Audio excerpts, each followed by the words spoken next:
ಎಲ್ಲರಿಗೂ ನಮಸ್ಕಾರ. ನನ್ನ ಹೆಸರು ರಕ್ಷಿತಾ.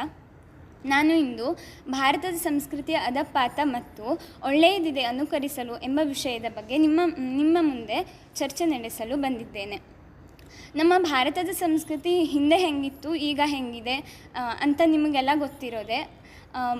ಈಗಾಗಲೇ ಪ್ರತ್ಯಕ್ಷ ಹೇಳಿದ ಹಾಗೆ ಹಿಂದೆ ನಮ್ಮ ದೇಶದಲ್ಲಿ ನೂರಾರು ವರ್ಷದ ಹಿಂದೆ ಮನೆಗೆ ಬಂದ ಅತಿಥಿಗೆ ನೀರು, ಮಜ್ಜಿಗೆ, ಮೊಸರು ಅದನ್ನೆಲ್ಲ ತಂದು ಕೊಡ್ತಿದ್ರು. ಅದೇ ದೇಶಕ್ಕೆ ಈಗ ಬೇರೆ ನಮ್ಮ ಪಕ್ಕದ ಮನೆಯವರೇ ಬಂದರೆ ಇವ್ರು ಯಾಕೆ ಬಂದ್ರಪ್ಪ ಅಂತ ನೋಡೋ ಪರಿಸ್ಥಿತಿ ಬಂದಿದೆ. ಅತಿಥಿ ದೇವೋಭವ ಎಂದು ಪೂಜಿಸುತ್ತಿದ್ದ ದೇಶದಲ್ಲಿ ಈಗ ಬಂದವ್ರನ್ನೆಲ್ಲ ಕೊಲೆ ಮಾಡೋದು, ಇಂಥ ಘಟನೆಗಳು ನಡೀತಿರೋದನ್ನು ನಾವು ಕಾಣ್ಬೋದು. ಇದಕ್ಕೆಲ್ಲ ಕಾರಣ ಏನು ಅಂದರೆ ಭಾರತದ ಪ್ರಜೆಗಳು ಈಗ ಹೇಗಾಗ್ಬಿಟ್ಟಿದ್ದೀವಪ್ಪ ಅಂದರೆ ಯಾರಿಗೂ ಸಮಯ ಪ್ರಜ್ಞೆ, ಯಾರಿಗೂ ತಮ್ಮ ಕರ್ತವ್ಯ ಪಾಲನೆ ಬಗ್ಗೆ ಯಾರಿಗೂ ಚಿಂತೆ ಇಲ್ಲದಾಗ ಆಗಿದೆ.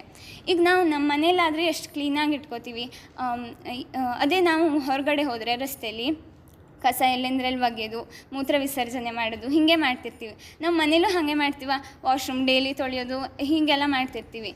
ನಮ್ಮ ಮನೇಲಿ ನಾವು ಮಾಡ್ತೀವಿ, ನಮ್ಮ ಹೊರಗಡೆ ಯಾಕೆ ಮಾಡಲ್ಲ? ಇದು ನಮ್ಮ ಮನೆ ಅಂದ್ಕೊಂಡು ನಾವು ಮಾಡ್ತೀವಿ. ಹಾಗೆ ಇದು ನಮ್ಮ ದೇಶ, ನಮ್ಮ ಊರು ಅಂತ ನಾವು ತಿಳ್ಕೊಂಡು ಮಾಡಿದ್ರೆ ನಮ್ಮ ಸಮಾಜ ಸುಧಾರಣೆ ಆಗ್ಬೋದು. ನಮ್ಮ ದೇಶಕ್ಕೂ ಬೇರೆ ದೇಶಕ್ಕೂ ಇರೋ ವ್ಯತ್ಯಾಸ ನಾವು ಯಾವಾಗಲೂ ಹೇಳ್ತಿರ್ತೀವಿ, ಆ ದೇಶದವ್ರು ಹಿಂಗೆ ಮಾಡ್ತಾರೆ ಅಂತ. ಆದರೆ ಅವರಲ್ಲಿರೋ ಒಳ್ಳೆಯದನ್ನು ನಾವು ಕಲ್ತ್ಕೋಬೇಕಲ್ಲ.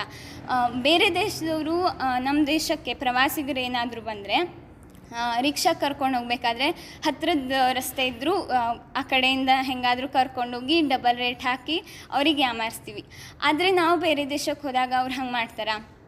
ಅವ್ರ ಬಗ್ಗೆ ನಾವೇನಾದರೂ ಹೇಳ್ತಿರ್ಬೋದು, ಅದು ಇರ್ಬೋದು, ಇಲ್ಲದೇನೂ ಇರ್ಬೋದು, ಅದು ಗೊತ್ತಿಲ್ಲ. ನಾನು ನಿಮಗೊಂದು ಕತೆ ಹೇಳ್ತೀನಿ. ಒಬ್ಬರು ಸಾಹೇಬ್ಜಿ ಅನ್ನೋರು ವಿದೇಶಕ್ಕೆ ಒಂದು ಸುತ್ತು ಪ್ರವಾಸಕ್ಕೆ ಹೋಗಿರ್ತಾರೆ. ಆವಾಗ ಅಲ್ಲಿ ಭಾಷೆ ಅವ್ರಿಗೆ ಬಂದಿರಲ್ಲ. ಬಸ್ ಹತ್ಕೊಂಡು ಹೋಗ್ತಿರ್ತಾರೆ. ಅವ್ರ ಹತ್ರ ಚೇಂಜ್ ಏನೂ ಇದ್ದಿರಲಿಲ್ಲ. ನೋಟ್ ಕೊಡ್ತಾರೆ. ಅವರಿಗೆ ಭಾಷೆ ಬರ್ತಿರ್ಲಿಲ್ವಲ್ಲ, ಕಂಡಕ್ಟ್ರ್ ಏನು ಹೇಳ್ತಿದ್ದಾರೆ ಅಂತ ಇವ್ರಿಗೆ ತಿಳಿತಿರ್ಲಿಲ್ಲ. ಆಗಲೇ ಅದೇ ಬಸ್ಸಲ್ಲೇ 3-4 ಜನರು ಭಾರತೀಯರಿದ್ದರು. ಇವ್ರು ಏನಕ್ಕಪ್ಪ ಹಿಂಗೆ ಮಾಡ್ತಾರೆ, ನಮ್ಮ ದೇಶದ ಮರ್ಯಾದೆ ತೆಗಿಯೋಕ್ಕೆ ಬಂದಿದ್ದಾರೆ ಅಂತ ಯೋಚನೆ ಮಾಡ್ತಾರೆ. ಅದನ್ನು ಬಿಟ್ಟು ನಮ್ಮ ಭಾರತೀಯರೇ ಇವ್ರಿಗೆ ನಾವು ಹೆಲ್ಪ್ ಮಾಡಬೇಕು ಅಂತ ಯಾರೂ ನೋಡೋಕ್ಕೆ ಹೋಗಲ್ಲ. ಅದೇ ಸಮಯದಲ್ಲಿ ಅದೇ ಬೇರೆ ದೇಶದ್ದೇ ಯಾವುದೋ ಒಬ್ಬಳು ಯುವತಿ ಬಸ್ಸಲ್ಲಿದ್ದವಳು ಅವಾಗ ಬಂದು ಇವ್ರಿಗೆ ಹೆಲ್ಪ್ ಮಾಡ್ತಾಳೆ. ಚೇಂಜು ಇವಳೆ ಕೊಟ್ಟು ಮತ್ತು ಬಸ್ ಸ್ಟಾಪ್ ಎಲ್ಲಿಗೆ ಬರುತ್ತೋ ಅವ್ರನ್ನ ಅಲ್ಲಿಗೆ ಇಳಿಸಿ ಇವಳೇ ಹೆಲ್ಪ್ ಮಾಡ್ತಾಳೆ. ಇಂಥ ಸಿಚುವೇಶನನ್ನು ನಾವು ನಮ್ಮ ದೇಶ ಮತ್ತು ವಿದೇಶಕ್ಕೆ ಹೋಲಿಸ್ಕೊಂಡು ನೋಡ್ಬೋದು. ನಾವು ಬೇರೆಯವರಲ್ಲಿರೋ ಕೆಟ್ಟ ವಿಷಯನೊಂದೇ ಹೇಳೋದಲ್ಲದೆ ಅವರಲ್ಲಿರೋ ಒಳ್ಳೆಯ ವಿಷಯನ ನಾವು ತಿಳ್ಕೊಂಡು ಅವರಲ್ಲಿರೋ ಒಳ್ಳೆಯದನ್ನು ನಾವು ಪಾಲಿಸ್ಕೊಂಡು ಸಮಾಜನ ಸುಧಾರಿಸ್ಕೊಂಡು ಹೋಗಬೇಕು ಅನ್ನೋದೇ ಇದರ ಅರ್ಥ. ಧನ್ಯವಾದ.